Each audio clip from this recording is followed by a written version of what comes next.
todos, muito bem-vindos a mais um episódio da rúbrica Construindo o Futuro, Inovações com Fibras e Compósitos. Este que é o primeiro episódio de 2025, temos a honra de ter connosco o CEO da LRC, que é a empresa Light Rebar Company e que, portanto, é liderada pelo seu CEO, que é o Jorge Fontes, que nos vai falar um pouco da relação que tem com a Fibernamics e que levou também ao desenvolvimento desta empresa. Jorge, muito obrigado por teres aceito estar connosco aqui nesta nossa rúbrica da Fibernamics e realmente este projeto que dá origem à LRC, para nós também Fibernamics, é sem dúvida um projeto de referência porque de alguma forma nasce de uma ideia inovadora, que é depois desenvolvida nos laboratórios numa primeira fase da Universidade do Minho, mas depois da Fibernamics, e que depois dá origem então a esta nova empresa que tem esta capacidade muito importante de produzir estes materiais avançados para a área da construção. Como é que foi todo este processo e como é que vês esta parceria com a Fibernamics que nos trouxe até este momento, até esta empresa, mas também até esta conversa que estamos a ter aqui sobre este processo? Olha, Raul, em primeiro lugar, é um gosto imenso receber-vos aqui, passado este tempo todo de trabalho conjunto. De facto, nós pegamos numa ideia desenvolvida, criada no seio da Fibernamics e da Universidade do Minho. Vimos nela um potencial de trazer, de facto, algo para a indústria e para um mercado que está em forte inovação, que é o mercado da indústria da construção, que sofre por si também um grande processo transformativo por diversas razões. E nós vimos o potencial de trazer para o nosso mercado algo que não existia. E, de facto, a ideia em si é brilhante, porque traduz num produto físico, num compósito, uma solução inovadora para o setor. E nós conseguimos, ao longo dos últimos 2 anos e meio, trazer para a indústria e para o mercado uma solução que tinha sido desenvolvida em meio académico e que, de facto, é uma mais-valia para o setor. E, portanto, isso para nós tem sido um processo altamente gratificante, tem sido um processo contínuo de investigação e desenvolvimento, muito apoiado pela Fibernamics neste campo, e com o qual hoje temos uma solução de mercado absolutamente diferenciada e inovadora. Mas voltando um bocadinho ao processo da transferência de tecnologia, porque cada vez mais falamos do impacto que a ciência e a tecnologia pode ter na economia, pode ter na criação de valor, e este é sem dúvida, penso eu, um caso de sucesso que eu refiro em todo o mundo como um caso que demonstra as boas práticas de transferência de tecnologia para as empresas e para o mercado, mas certamente que estes processos não são simples, não é? Estamos aqui a falar de uma forma bastante simplista, mas há obviamente sempre, em primeiro lugar, esta integração das entidades é fundamental, mas depois há todo um trabalho de scale-up, da colocação em mercado, perceber o mercado, como é que o produto pode ter mais-valias para esse mercado. Jorge, como é que tem sido esse processo? Porque acho importante para quem nos está a seguir também perceber como é que estes processos se integram e chegam a bom porto, como este que nós estamos aqui a referir.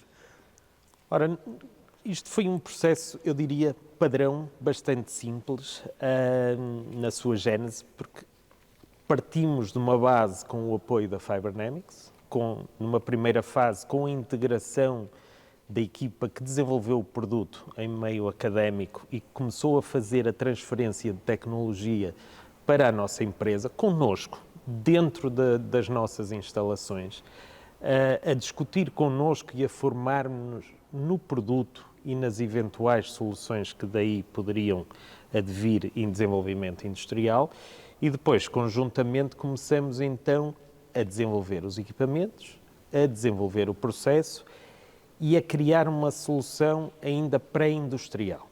Okay.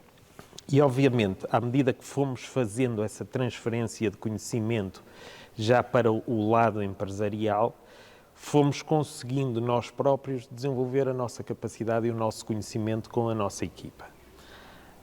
A fase seguinte foi a de sairmos um bocadinho do infantário, não é? Quando já tínhamos algum conhecimento, começamos então nós a construir o nosso caminho, sempre com o apoio em back-office, eu diria, da Fibernamics, e sempre a Fibernamics ali para nos atender quando estávamos a colocar as nossas questões, e fomos construindo o nosso caminho.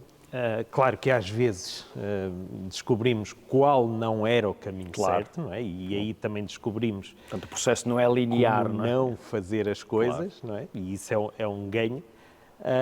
Por outro lado, fomos paulatinamente desenvolvendo produto e processo, que é isso que hoje nos diferencia, porque nós conseguimos fazer a integração de dois. Verdade seja dita, já desde a origem, também o produto e o processo tinham sido pensados e desenhados de forma conjunta. Claro. Para permitir o scale-up industrial, para ter capacidade produtiva e tal.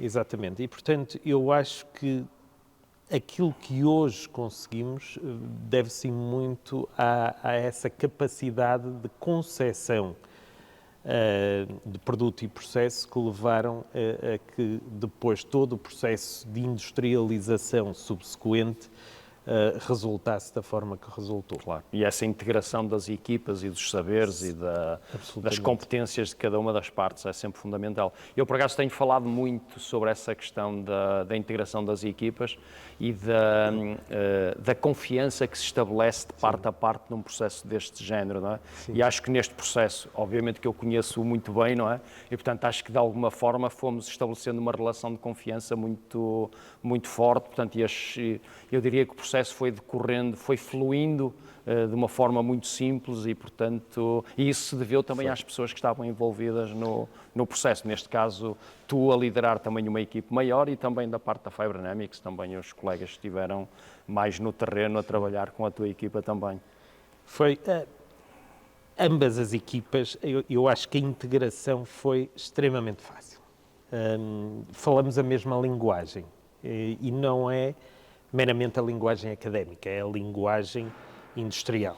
Ou seja, todos os colegas da Fibernamics que estavam no processo de desenvolvimento fizeram a transposição. Aliás, os primeiros, se calhar, centenas de metros produzidas deste varão compósito foram produzidos pelos colegas da Fibernamics nas nossas instalações, claro, com equipamento parcialmente nosso, parcialmente da Fibernamics, e, como se diz na gíria, puseram as mãos na massa, não é? Não se furtaram a fazer o trabalho industrial que foi necessário fazer, de portanto, trabalhar máquinas. Sentiste que não eram meros académicos, não, mas, portanto, académicos com vontade de tornar o conhecimento em algo prático e industrializável, claro. E o projeto, que era um projeto de todos, não era o projeto da LRC, não era o projeto da Fibernamics, era um projeto de todos nós, cujo único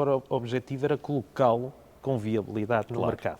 Claro, muito bem, isso é excelente, acho que é um exemplo fantástico dessa relação também, não é? Mas este é um exemplo do varão, neste caso, do varão em material compósito. Que características é que este varão tem que o torna tão especial para aplicações, sobretudo na construção, mas cada vez mais também noutras áreas e noutros domínios? O varão, logo à partida, é caracterizado pela leveza, não é? 4 a 5 vezes mais leve que o aço. O aço de construção que normalmente é usado para o efeito. Por outro lado, não oxida e, portanto, não estando sujeito à oxidação, requer, por um lado, menos botão de envolvimento, eventualmente, mas resiste muito bem a uma inevitabilidade do botão, que é a sua fissuração. E, portanto, quando ele fissura, não havendo oxidação do varão que está por dentro, o que vai acontecer é que depois não se desagrega o botão, que é uma consequência da oxidação do varão de aço. Portanto, para além dele não ser condutor elétrico nem ser condutor térmico, esta resistência à oxidação permite a sua colocação em ambientes particularmente agressivos e que de outra forma obrigariam, por exemplo, a proteções do aço que o tornam inevitavelmente bastante mais caro e mesmo assim reduzindo-lhe a vida útil. E esse é um dos aspectos, eu diria, absolutamente fundamentais, porque com esta resistência toda, o que este varão traz à indústria e ao setor é menos ciclos de substituição do betão, menos manutenção às estruturas onde é aplicado, porque não estando sujeito às agressões do meio ambiente, a durabilidade de toda a envolvência será muito maior. Claro. E, portanto, a necessidade de manutenção, de reparação, de substituição, não é? Será sempre muito... Será inferior e, por outro lado, leva-nos àquilo que é hoje uma das premissas de tudo o que está no mercado, que é a sustentabilidade. A capacidade de nós aplicarmos uma solução que vai permitir uma redução do uso de recursos naturais. E desses recursos naturais que nós estamos a falar de recursos que contêm grandes doses de carbono intrínseco à sua produção. O aço e o betão. Claro. E, portanto, como estimamos durações de vida superiores a 80, a 100 ou mais anos para um varão desta tipologia, a capacidade de não entrarmos em ciclos de substituição é um dos fatores primordiais que vai impactar a redução do conteúdo carbónico, por exemplo, das edificações onde ele estiver incluído. Quer dizer que conseguimos aqui combinar algo que atualmente também é muito importante, que é o desempenho e a questão sustentável, não é? De alguma forma, garantimos o desempenho sem comprometer o meio ambiente, as questões mais associadas à sustentabilidade ambiental, neste caso, e este varão, de alguma forma, responde a esses dois pilares fundamentais. Exatamente. O varão, e isto entusiasma-me particularmente, porque este varão permite, enquanto solução técnica, logo à partida, uma descarbonização imediata do processo, não é? Portanto, o seu processo de execução é logo à partida com muito menor teor carbónico do que o da produção do aço. E depois, devido à leveza, devido ao próprio processo, vai permitir que todo o processo logístico subsequente, não é?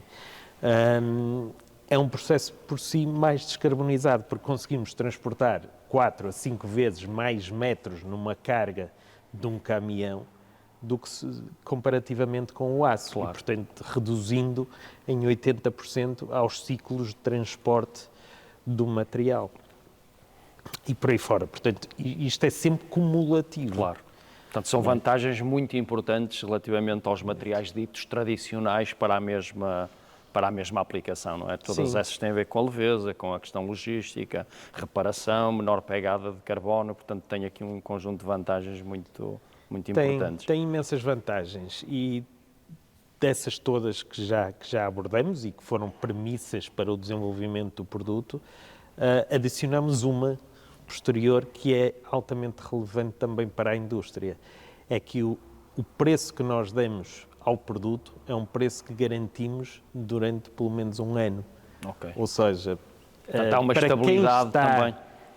Num processo de orçamentação de obra, sabe o que é que tem sido a variação do preço do aço. Claro. Não é? Que é de oscilação permanente e, portanto, este produto traz também uma estabilidade aos processos de orçamentação das empresas. Sem dúvida. Jorge, mas para explicar a quem nos está a acompanhar, afinal, o que é que está aqui dentro e como é que isto é feito, sem desvendares o que está patenteado e o que é know-how também aqui da LRC? Numa descrição muito simples do que é o processo e o conteúdo, temos um núcleo constituído por fibra de vidro, que é banhada numa resina, numa matriz epóxi, e depois é feita uma sobreposição que lhe dá o acabamento final e a rugosidade que vai permitir uma boa adesividade ao betão de envolvência e que, portanto, permite um desempenho bastante elevado nesse campo. Isso permite-nos também, e uma vez que nós é que definimos como é que fazemos essa camada de sobreposição, permite-nos fazê-lo com a tipologia e as cores que pretendemos adequadas ao destino que vai ter. Claro. E isso acho que é uma capacidade interessante também deste material, é que quem o produz tem a capacidade de desenhar as suas propriedades, não é? Portanto, não é só a questão do diâmetro em si, mas a composição das fibras, o tipo de matriz que é utilizado, portanto, tem sempre uma influência grande no comportamento e, portanto, é possível desenhar o comportamento do material em função de um requisito específico, de uma obra, de uma aplicação que esteja a ser executada. Absolutamente. Tudo é configurável neste produto, desde as matrizes que utilizamos para lhe dar a rigidez, ao próprio núcleo, à matriz, ao núcleo que hoje é de fibra de vidro, mas pode, por exemplo, ser de fibra de carbono. Mesmo ao conteúdo da envolvência, nós conseguimos adequar ao propósito final o produto, seja nas suas componentes, seja, por exemplo, na componente comprimento, que ele pode sair de fábrica já com o comprimento que é necessário para o cliente utilizar sem manipulação adicional. Claro, muito bem. Estamos quase aqui a afirmar que nós dizíamos no passado que é tão resistente, que o material mais resistente era o aço, não é? Ou qualquer coisa do género. Sim. E, portanto, se calhar podemos começar a mudar o paradigma e a dizer que os materiais compósitos, de alguma forma, também são considerados materiais altamente resistentes, não é? Parece que estamos a fazer essa mudança de paradigma também nesse sentido. Jorge, e em relação ao mercado, como é que o mercado reage, aceita uma coisa destas, um material deste género, sabendo nós que a construção normalmente é uma indústria muito conservadora, com procedimentos muito bem estabelecidos, até softwares de design, de cálculo e tal, muito baseado nos materiais ditos tradicionais. Como é que depois um material destes consegue penetrar no mercado? Tem sido muito curioso, porque o nosso mercado, em Portugal em particular, é altamente conservador. Ainda estamos muito ligados aos métodos e produtos tradicionais para a construção.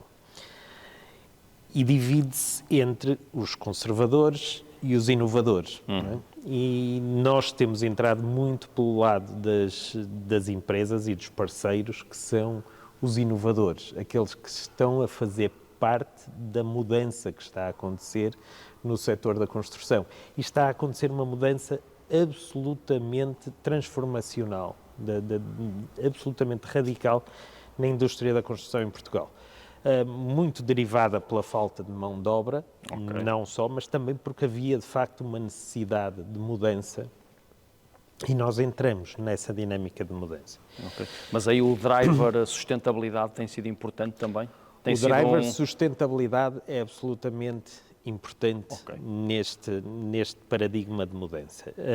Estão a entrar muitos materiais, muitas técnicas construtivas, muita fabricação em fábrica e não no local de obra. E estes produtos são produtos altamente recomendados para essa integração em processos industriais para os subprodutos da construção. E isso é um fator de diferenciação. Estes inovadores no setor, obviamente, quem começa a trabalhar connosco vai estar na linha da frente.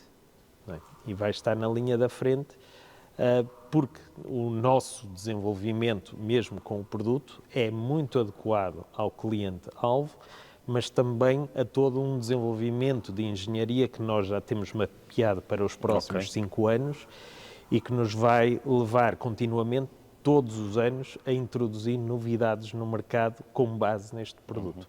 Para que tipo de obras ou de construções é que este varão se assume como o material mais importante e ganha, bate aos pontos o aço, porque realmente tem que ser este material? Tu falaste há pouco da questão da oxidação, não é? Do processo de corrosão. Sim. E, portanto, admito que tudo o que tem a ver com construções junto ao mar, não é? Potenciação dos cloretos e tal, tem aqui um papel importante na utilização deste tipo de materiais. Tem. A universalidade da utilização é algo que está em discussão. É assim, este tipo de produtos há décadas que já é utilizado noutras paragens, especialmente no continente americano, onde há normas de aplicação muito específicas e que cobrem a utilização desta tipologia de materiais que nós ainda não temos na Europa, estarão na próxima revisão do Eurocódigo. Neste momento, estamos a promover a utilização não estrutural do varão, enquanto seguimos um processo de certificação e homologação junto das autoridades competentes. E, portanto, o que estamos a fazer é a promoção para, por exemplo, a utilização em tudo aquilo que é lajes, lajetas, pré-fabricação, piscinas, coisas que ainda não exigem uma definição em sede de Eurocódigo e em regime de cálculo estrutural, sendo que a muito breve trecho estaremos em condições de o fazer e, portanto, muito rapidamente vamos ultrapassar essas limitações. Muito bem, muito bem. Com base nesta tecnologia, o que é que tem surgido de novidades? Algo que tu não esperavas e que realmente ele começou a ser apelativo também para outros domínios, para outros setores? Curiosamente, começamos com uma aplicação no campo da indústria da construção e rapidamente o próprio mercado se encarregou de nos perguntar e se utilizássemos isto noutro contexto, não é? E curiosamente o primeiro foi o mercado da agricultura, não é? Para as tacarias, onde facilmente integramos isto no ambiente agrícola e fazemos uma versão, estamos capazes de fazer uma versão específica para o mercado agrícola.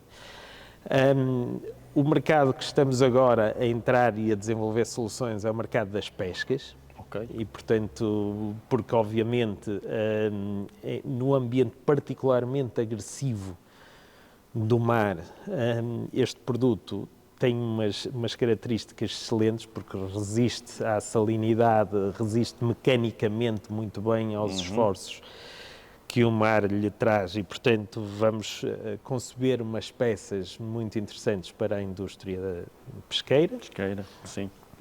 E já a construção offshore aqui também podia ganhar destas características. Poderia, não é? Absolutamente, absolutamente. E nós estamos absolutamente assoberbados com possibilidades nesse domínio. E a última que nos surgiu, curiosamente, não tem nada a ver com nenhuma destas, que é o mercado da decoração. Ok. Porque a partir do momento em que conseguimos dar o acabamento que pretendemos ao varão, abriram-se as portas do mercado da decoração. A questão da cor, da textura, da forma, não é? E que nós conseguimos trabalhar de diversas formas e, portanto, é um mercado que estamos também a explorar e que não fazia, obviamente, parte da nossa intenção original. Inicial, pois. Claro. Nem muito de nenhum focada mega na plano estratégico, claro. Mas, obviamente, claro que sim. Aliás, é extremamente interessante e as possibilidades são infindáveis. Claro. E como é que vês a evolução agora tecnológica a nível de funcionalidades, do desempenho deste produto que está aqui, que de alguma forma teve aqui um processo evolutivo de desenvolvimento e de otimização, podemos dizer que é um produto otimizado, completamente preparado e com utilizações muito vastas, mas como é que vês a evolução dele agora ao longo do tempo? Como é que ele se vai transformar, não é? Como é que ele pode ter aqui outras características, outras habilidades que ainda não tem e que pode abrir muito mais o leque de utilizações? A dificuldade na resposta a essa pergunta, Raul, é por ainda estarmos, eu diria, na infância do desenvolvimento do produto. As possibilidades são tantas e em campos ainda tão inexplorados que, francamente, o nosso plano de desenvolvimento de engenharia a 5 anos está em constante mutação, claro. Porque vamos sempre acrescentando. Nós estamos justamente com a Fibronamics já a trabalhar no próximo estágio de desenvolvimento do varão, que é um varão... No varão 2.0, talvez. O varão 2.0, claro, que é um varão Eu já me arriscaria a dizer quase um 4.0 Pois já, o no seguimento 2.0 da já nossa é modesto, indústria claro. conectada, Claro. porque é um varão que vamos apresentar ao mercado uma versão sensorizada do mesmo, não é? E que será o fruto do trabalho conjunto que estamos a fazer já no próximo estágio com a Fibernamics, que é o trabalho de uma solução de desenvolvimento de um varão que vai permitir a monitorização remota das estruturas onde ele estiver inserido.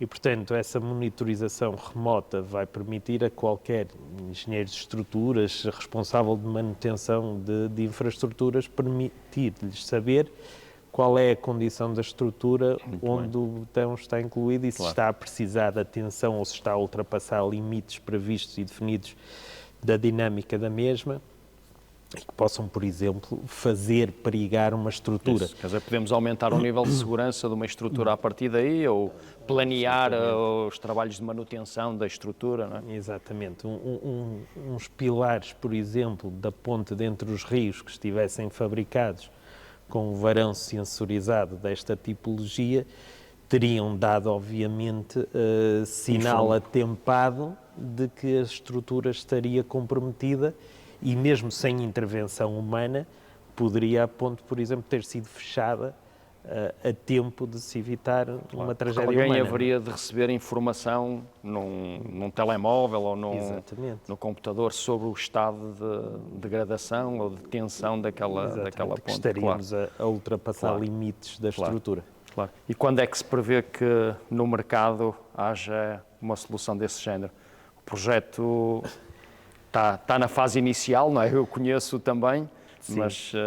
Sim.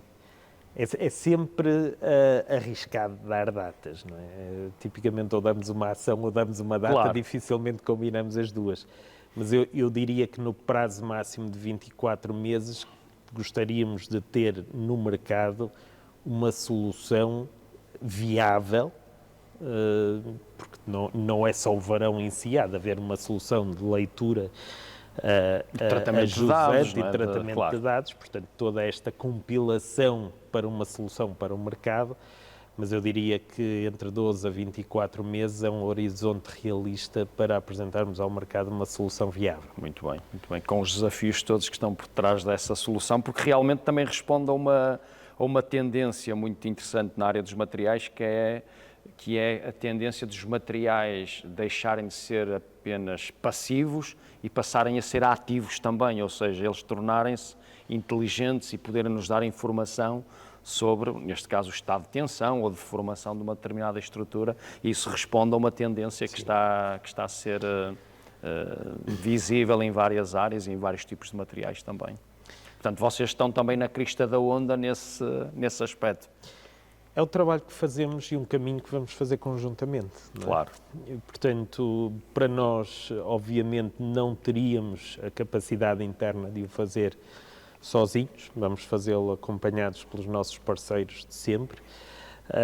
É absolutamente fundamental que o façamos num contexto que nos permita sempre ter os pés assentes no chão, por um lado, pela racionalidade do que é construir um processo industrial, mas, por outro lado, precisamos sempre de estar a perceber e em permanente procura do que é o estado da arte hoje e onde estará o estado da arte daqui a 5 anos, tanto quanto é possível definir isso.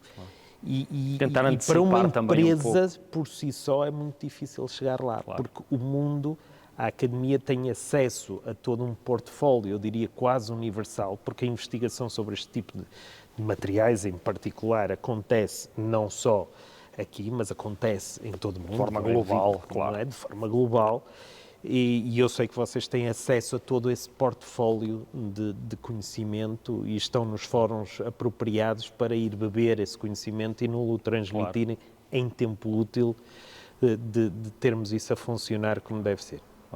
Muito interessante essa tua afirmação final, porque me liga aqui também a uma questão final que também te queria colocar, ou não é uma questão, é, enfim, uma troca de impressões sobre isso também, que tem a ver com o papel deste tipo de instituições como a Fibernamics, que são nitidamente instituições que têm a função de converter a ciência e a tecnologia em algo que possa ser colocado e valorizado no mercado, no desenvolvimento de empresas como a LRC. Portanto, como é que tu vês esta ligação no futuro e de que forma é que isso pode ser importante também para o desenvolvimento da empresa, tendo em conta uma experiência que eu acho que é de sucesso de parte a parte e de uma ligação que foi sendo cimentada, aqui pensando na indústria da construção, cimentada, mas com varões de material compósito e que neste momento é robusta e que pode robustecer-se também no futuro. Olha, Raul, eu diria que entre a Fibronamics e a LRC, pelo menos naquilo que nos diz respeito, é um casamento para a vida, não é? Porque eu já não vejo como é que isto pode ser indissociável, todo este caminho que nós temos que fazer. Hoje trabalhamos na parte da sensorização, não é, digamos, a parte seguinte da nossa colaboração, mas temos já outras vertentes em análise para trabalho conjunto. Mas esta relação é absolutamente basilar para a sustentabilidade da nossa empresa. Porque, como já falamos ao longo desta agradável conversa, nós temos um caminho de engenharia muito forte a fazer nos próximos tempos e precisamos, digamos, desse apoio permanente para o fazer. E, portanto, não dá, em termos estratégicos, para não estarmos associados. E depois, à medida que o tempo passa, a correlação entre as duas estruturas vai se afirmando cada vez mais. Portanto, porque já percebem as nossas necessidades, vão perceber o caminho que nós queremos fazer e que nós mapeamos em termos estratégicos para a empresa. E nada vai substituir os anos de trabalho conjunto que temos. Claro. E quando nós falamos, vocês já sabem o que é que nós vamos pedir ou o que é que nós pretendemos. Claro. Há uma cumplicidade que se estabelece. Há uma cumplicidade entre as equipas. E isso torna indissociável o caminho que temos para fazer conjuntamente. Muito bem. Jorge, muito obrigado por esta conversa e por teres partilhado aqui a experiência da LRC no contacto com a Fibronamics e na industrialização deste fantástico produto. Muito obrigado, foi um gosto conversar contigo. Assim que nos acompanhou neste episódio, agradeço também a participação, o acompanhamento e fique ligado porque vamos apresentar noutros episódios também novos produtos inovadores, sempre com fibras e compósitos como este BCR.